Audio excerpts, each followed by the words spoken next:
Tú ya sabes que Tecambio es la casa de cambio online con el mejor tipo de cambio de verdad. Descarga la aplicación móvil o ingresa a tecambio.com y usa el nuevo código ENCERRONER para obtener una mejora en tu tipo de cambio.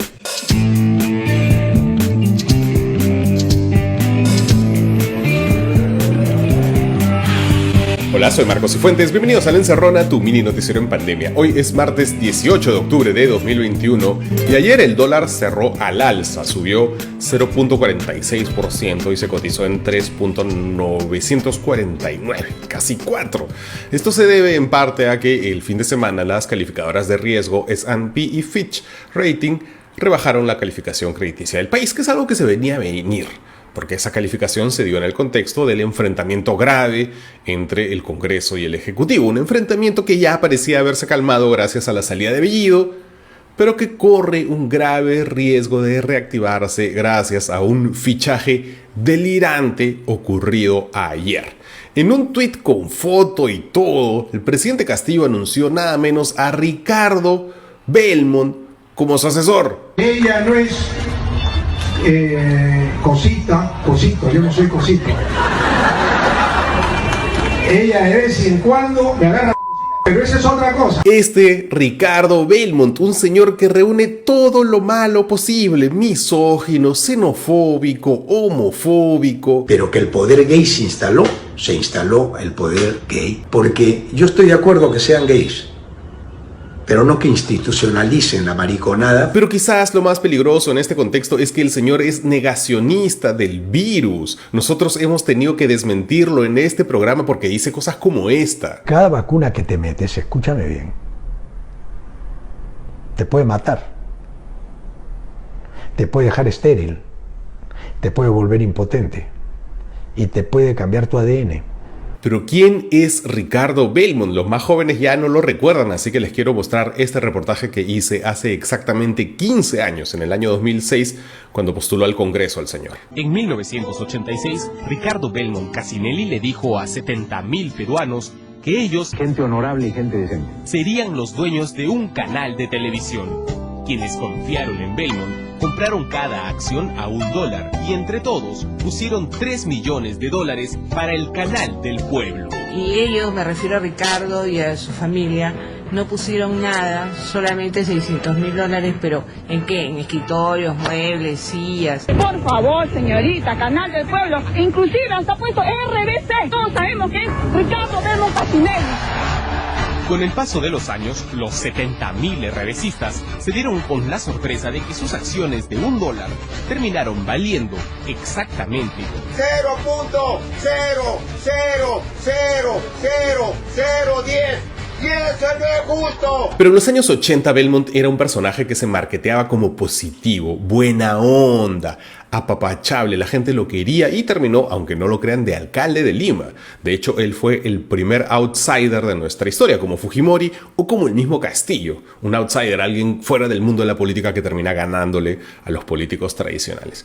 Pero después de eso, pues Belmont no ha tenido realmente suerte en la política. Terminó de congresista, pero solo porque Alberto Andrade falleció y Belmont era su accesitario y ocupó su lugar. Lo que sí tiene Belmont, que es algo que ha ido construyendo en estos años, es un público muy fiel en Facebook.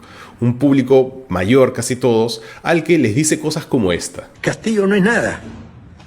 Castillo es un dirigente y un profesor que apenas pudo pasar los cursos. Ese es Castillo, pues es la verdad. Tú vienes de Cajamarca, sano, a respirar aire puro, de ser un hombre de campo, con tu escuelita fiscal, chiquita, que enseñabas. Está bien, todo bien.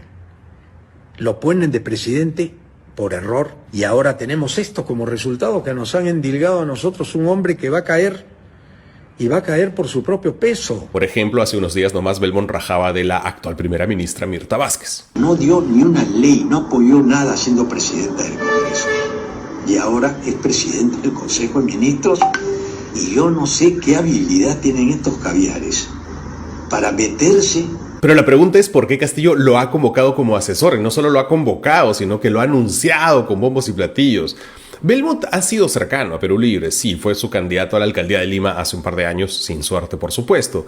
Pero Belmont no es cuota de Cerrón. Belmont tiene su juego propio porque en su cabeza él cree que es un líder de opinión. De hecho, él está armando su propio partido político, Obras. Entonces, ¿qué cosa le ha ofrecido Belmont a Castillo? Según fuentes consultadas por este programa, Belmont le ha ofrecido convertirlo en el AMLO peruano, en la versión local del presidente mexicano Andrés Manuel López Obrador, a quien de manera inexplicable Belmont también ha tenido llegada. Belmont participó hace unos meses en una conferencia en México, sobándolo todito al presidente mexicano, tanto así que los videos más vistos del canal de YouTube de Belmont, todos son sobre AMLO. Todos vistos y comentados por mexicanos. El señor se hizo más o menos famoso en México entre los super ultra fans de AMLO. Entonces Belmont ha ofrecido eso, aportar esa experiencia, esa pseudo llegada que al parecer tuvo en algún momento con AMLO. ¿Qué otra cosa? Según nuestras fuentes, otra cosa que Belmont le ha ofrecido a Castillo son contactos con la clase alta. Los Belmont, sus primos, son del exclusivísimo grupo de los únicos 6 multimillonarios peruanos en la lista de Forbes. Los Belmont en general son una familia de dinero. Este Belmont no tiene tanta plata como sus primos, pero tiene plata. Es un señor de plata, su familia es de plata. Y no solo tiene plata, sino que él tiene llegada a otra gente con plata. Y eso es lo que le ha ofrecido a Castillo, que es un señor pues con una orfandad terrible, que se siente muy solo y ahora que ha roto con Cerrón se debe sentir más solo todavía. El problema es que este señor Belmont, al que parece que ha recurrido, es un señor incontinente, es un señor que con todos los defectos que ya les hemos visto, se dedica horas a ventilar esos defectos, horas en internet a decir las cosas que ya hemos visto que dice que son muy problemáticas. El problema, pero ahora mucho mayor problema, es que las va a decir en calidad de asesor presidencial. Y eso va a tener consecuencias. Muchas consecuencias, si no, pregúntenle al dólar. Ya volvemos con los titulares de hoy aquí en La Encerrona. Conoce una de las 20 funciones de seguridad de Didi, la app de movilidad más grande del mundo. Realizamos una validación estricta del perfil de todos los conductores, revisando más de 6 documentos. Didi, tu seguridad no es un mito. Hola de nuevo, bienvenidos de vuelta a La Encerrona, tu mini noticiero en pandemia. Hoy es martes 18 de octubre de 2021 y estas son las noticias que son virales o deberían serlo. Y tenemos que seguir con los dramas internos de Perú Libre, porque si antes había dudas de que Perú Libre se estaba partiendo, ahora hay pruebas. Esta semana va a ser decisiva para la premier Mirta Vázquez. Como ustedes saben, cuando se cambia el primer ministro, pues el nuevo gabinete se tiene que presentar ante el Congreso a pedir la confianza. Entonces la premier Vázquez pues ha organizado esta semana una ronda de conversaciones con las distintas bancadas para ir tendiendo puentes con miras a esa votación. Lo más llamativo en realidad de esta ronda era que el fin de semana Perú Libre en su cuenta de Twitter había dicho que ellos no se iban a reunir con la premier, que ellos hablan con el presidente los viernes y ya está, no necesitan más.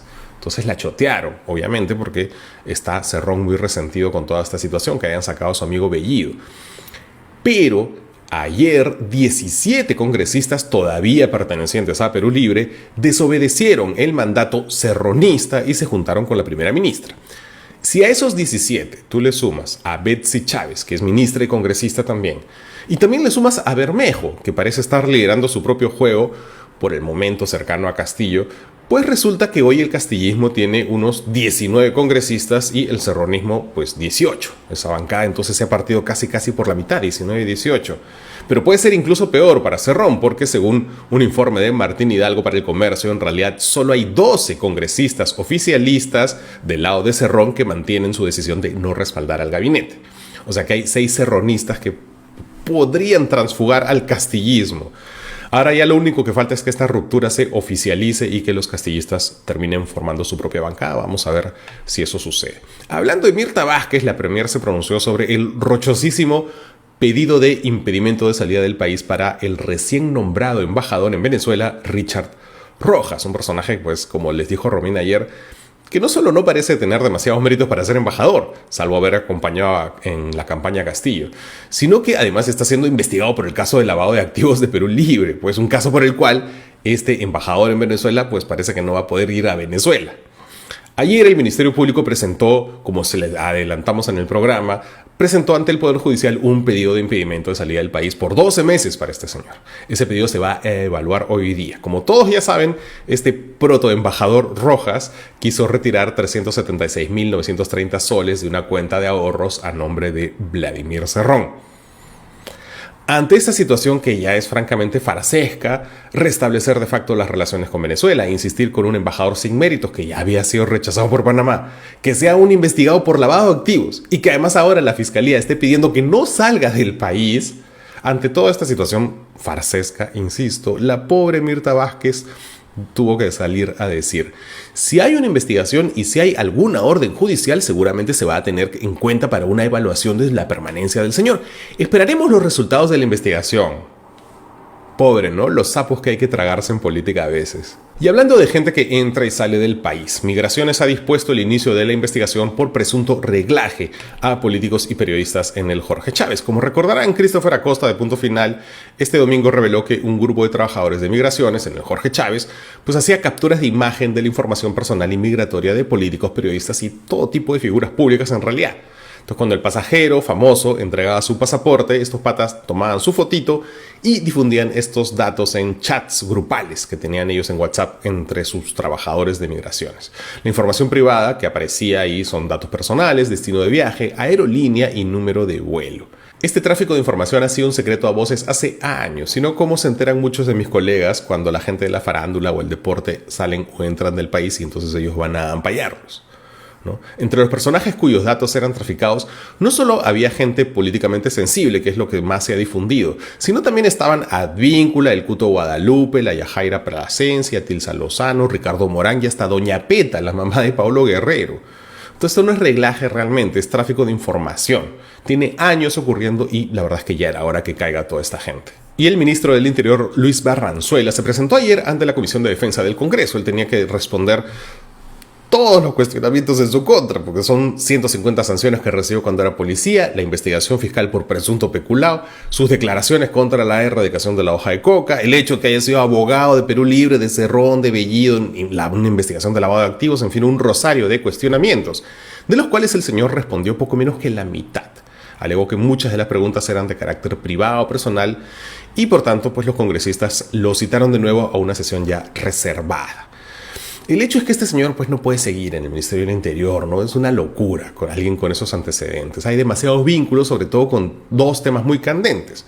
Todo este asunto de Cerrón, los dinámicos del centro, el lavado activo, todo Perú Libre y sobre todo el Braem. Además son dos temas policiales, ¿no? O sea, si el señor estuviera en el Ministerio, no sé, de Ambiente, bueno, igual estaría mal, pero no sería tan grave, tan directa la conexión y tan escandaloso que el señor esté a cargo de estos dos temas. Dicho lo cual, hay algo que este señor dijo el domingo en Cuarto Poder, de lo que algunos se han estado riendo, no es tan exacto. Barranzuela aseguró que la hoja de coca es el principal insumo de la Coca-Cola. Entonces muchos dicen, jaja, ¿cómo va a decir eso? Coca en la Coca-Cola. No es correcto, efectivamente, ¿no? La hoja de coca no es el principal insumo de la Coca-Cola, pero sí es cierto que la Coca-Cola es la principal importadora legal de hoja de coca del Perú. La agencia EFE lo explica muy bien. La utilización de extractos de hoja de coca sin presencia de sustancias narcóticas para elaborar la Coca-Cola fue confirmada en la década de los años 80 por portavoces oficiales de la multinacional a medios estadounidenses como el New York Times, donde negaban que la bebida contuviese actualmente cocaína. Cuando se fundó era otra cosa. Las hojas de coca son adquiridas por Coca-Cola a Stepan, una compañía que las importa principalmente de Perú y Bolivia para, con supervisión de la DEA, extraerle el clorhidrato de cocaína, según un informe publicado por la BBC. De hecho, el expresidente de Devida, Rubén Vargas, explicó que la Coca-Cola compra al Perú 150 toneladas de coca anualmente. Es el mayor volumen de exportación en hoja. No es el principal insumo de la Coca-Cola, como dijo el ministro, pero la Coca-Cola entonces sí es el principal comprador de hoja de coca. Pero una cosa interesante que quizás el ministro tendría que entender bien. Lo que compra la Coca-Cola sale de 217 hectáreas, que se las compra a ENACO, que es la empresa nacional estatal de la coca, que técnicamente debería tener el monopolio de la hoja de coca en el Perú, técnicamente. Entonces, la coca para la Coca-Cola sale de solo 217 hectáreas. La hoja para el consumo tradicional, todos los peruanos hemos chacchado coca alguna vez en nuestra vida, pues eso sale de otras 10.000 hectáreas. Eso incluye tu caramelito de coca, tu mate, bueno. Allí tienes unos 10.200 hectáreas de hoja de coca con destino legal. ¿Saben cuántas hectáreas tiene el Perú según el último reporte oficial de DEVIDA? Hectáreas de cultivo de hoja de coca, 54.655. O sea, nos sobran 47.000 hectáreas de hoja de coca que se va ¿a dónde? Entonces, no sé si esto es una primicia para el ministro, pero el narcotráfico es un problema bien grave para el Perú. El hecho de que exista un mínimo de cultivos de hojas de coca con destinos legales, la Coca-Cola, tu mate de coca, sí, existe. Pero eso no significa que la gran mayoría de hoja de coca no termine enriqueciendo narcos. Y si un ministro del Interior no puede o no quiere entender esto, pues tenemos un problema. Estos fueron los titulares de hoy. Ya volvemos con los cuidados aquí en La Encerrona con Marcos y Fuentes. ¿Todavía pierdes el tiempo lavando y planchando ropa? Descarga la app Jeff y realiza tu pedido. Ellos recogen tu ropa donde y cuando quieras, lavan, planchan y las entregan justo a tiempo. Con Mr. Jeff, olvídate de lavar y planchar. Descarga la app Jeff.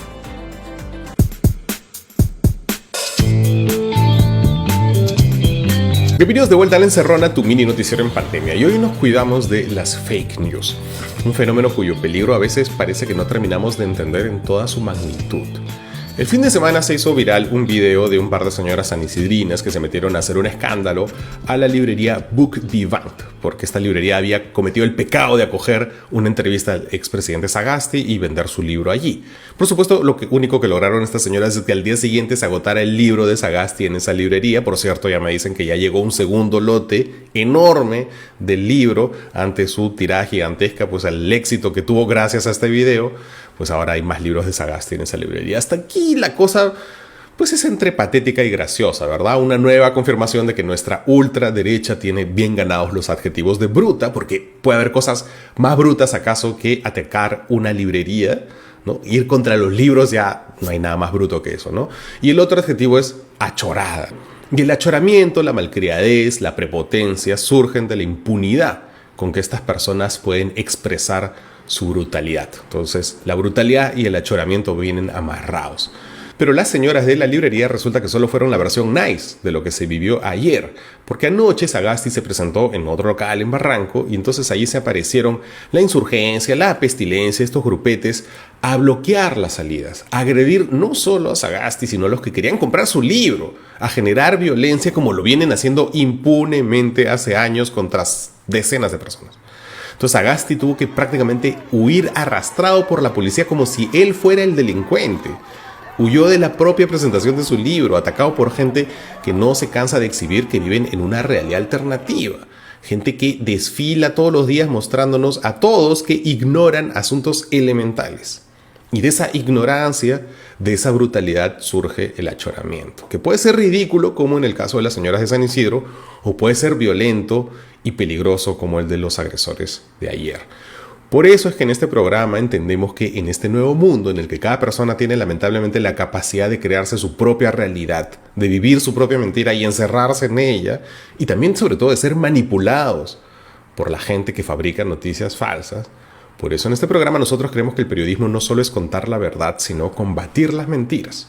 Entonces las mentiras crean ese ambiente que hemos visto ayer, que hemos visto el fin de semana, en el que unas personas con las que uno puede tener diferencias políticas perfectamente, ni siquiera pueden comprar un libro. Por eso vamos a repetir en este bloque lo que dijimos en su momento cuando hace unos meses surgió esta mentira, esta fake news, este bulo, esta paparrucha que se ha repetido en estos días de que Sagasti era una especie de fan del MRTA. Esto dijimos. Sagasti fue una de las 800 personas que fueron secuestradas inicialmente en la residencia del embajador de Japón por el MRTA. La mayoría de esas 800 personas fueron liberadas a las pocas horas o días. Los que se quedaron meses fueron 72. Bueno, Sagasti fue uno de los 800 secuestrados originales y estuvo 3 días allí. Ahora bien, Por entonces, Sagasti colaboraba con la revista Caretas. Obviamente se le ocurrió escribir una crónica de su secuestro. Era una época, ojo, sin cámaras digitales, ni celulares, ni vacunas que te conviertan en celulares. La única forma de tener un registro de ese momento era obteniendo algo escrito por los terroristas. Esa es una lógica periodística, porque en esa época no podías hacer streaming de tu secuestro, ni tomarte un selfie, aquí mira secuestrado. No, pues no, pero sí necesitaba una prueba material de que los emerretistas lo habían retenido, y entonces así le pidió una firma a Serpa Cartolini. La crónica del secuestro, incluida la firma de Serpa, se publicó en Caretas casi de inmediato hace más de 20 años, y de hecho hace unos días yo les envié una copia de esa crónica a los suscriptores de Patreon. A mí me daba flojera aclarar toda esta historia porque honestamente habría que ser bien tarado para ser fan público de un terrorista, y no solo fan público, sino desatado que pide autógrafos como un cliché de quinceañera. Y tampoco quería decir nada en este programa porque Sagasti ha contado esa historia 20.000 veces y ya el que no quiere entender no va a entender. Pero tenemos que insistir. El achoramiento que surge de la brutalidad pues se tiene que combatir con información real, con información verificada, y eso es lo que vamos a seguir haciendo en este programa, porque es lo que toca que hagamos. El periodismo ya no puede ser un altavoz nomás, tiene que ser ahora y sobre todo un filtro. No hay tiempo para más. Recuerden que La Encerrona está libre de derechos. Llévensela a sus radios y televisoras locales y búsquenla en YouTube, Instagram, Facebook, TikTok, Spotify o donde sea que escuchen sus podcasts con el hashtag La Encerrona, y rótenla con su familia y con sus amigos que ya se habían olvidado de Ricardo Belmont. Con ellos también, porque La Encerrona es gratis, y es gratis gracias a todos los que yapean, los que plinean, los miembros del canal de YouTube y todos los que se han suscrito en Patreon, que es una plataforma muy segura de usar, muy fácil, inténtenlo. Y hoy es martes musical y hoy les queremos recomendar a Camilo, al verdadero Camilo, a Camilo Sesto. Hoy día vamos a recomendar un video recopilatorio en YouTube. Son personas de todo el mundo, la mayoría de ellas no hablantes del español, casi todos profesores de canto, que se graban escuchando ellos por primera vez una interpretación legendaria, la oración del huerto de Camilo Sesto, y acaban poniendo unas caras de placer y éxtasis impresionantes. Esta canción, también conocida como Getsemaní, es un momento cumbre de la ópera rock Jesucristo Superstar.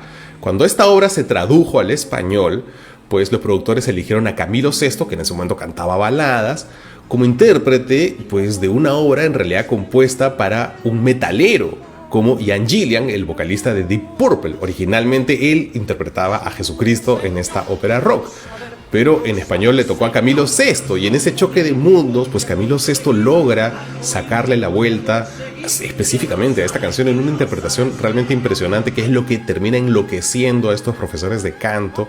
El video es una maravilla por las caras que pone toda esta gente. Lo pueden encontrar en YouTube como 19 reacciones en un video.